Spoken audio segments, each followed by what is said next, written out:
Peace to you all. My name is Saba Ahmed. I'm a law student at American University. I am here to ask you a simple question. I know that we portray Islam and all Muslims as bad, but there's 1.8 billion Muslim followers of Islam. We have 8 million plus Muslim Americans in this country, and I don't see them represented here. But my question is, how can we fight an ideological war with weapons? How can we ever end this war? The jihadist ideology that you talk about, it's an ideology. How can you ever win this thing if you don't address it ideologically? Great question. I am so glad you're here, and I am so glad you brought that up because it gives us an opportunity to answer. What I find so amazing is since the beginning of this panel, which we are here about Benghazi attack against our people, not one person mentioned Muslims. We are here against Islam, or we're launching war against Muslims. We are here to discuss how 4 Americans died and what our government is doing. We were not here to bash Muslims. You were the one who brought up the issue about most Muslims, not us. And since you brought it up, allow me to elaborate with my answer. There are 1.2 billion Muslims in the world today. Of course, not all of them are radicals. The majority of them are peaceful people.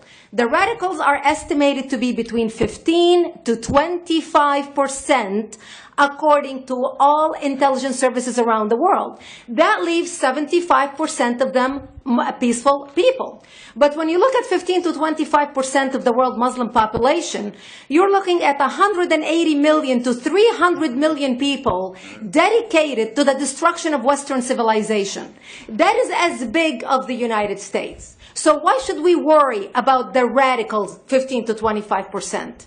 Because it is the radicals that kill. Because it is the radicals that behead and massacre. When you look throughout history, when you look at all the lessons of history, most Germans were peaceful. Yet the Nazis drove the agenda. And as a result, 60 million people died.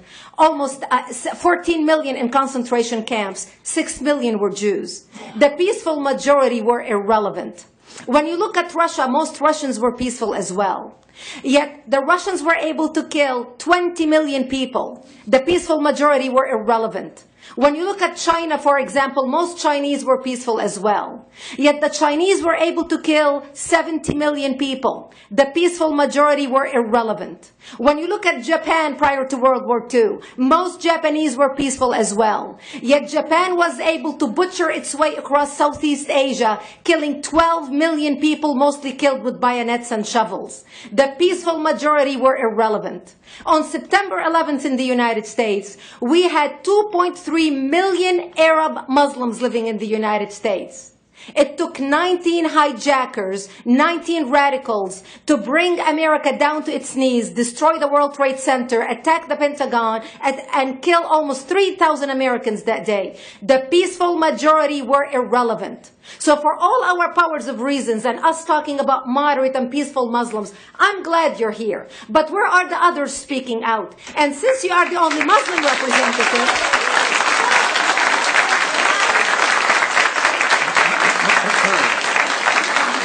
save the applause till the end.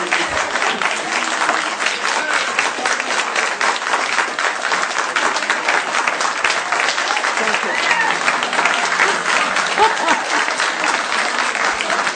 Thank you. And since you're the only Muslim representative in here, you took the limelight instead of speaking about why our government, and I assume, are you an American? You're an American citizen. So as an American citizen, you sat in this room, and instead of standing up and saying a question or asking something about our 4 Americans that died and what our government is doing to correct the problem, you stood there to make a point about peaceful, moderate Muslims. I wish you brought 10 with you to question about how we can hold our government responsible. It is time we take political correctness and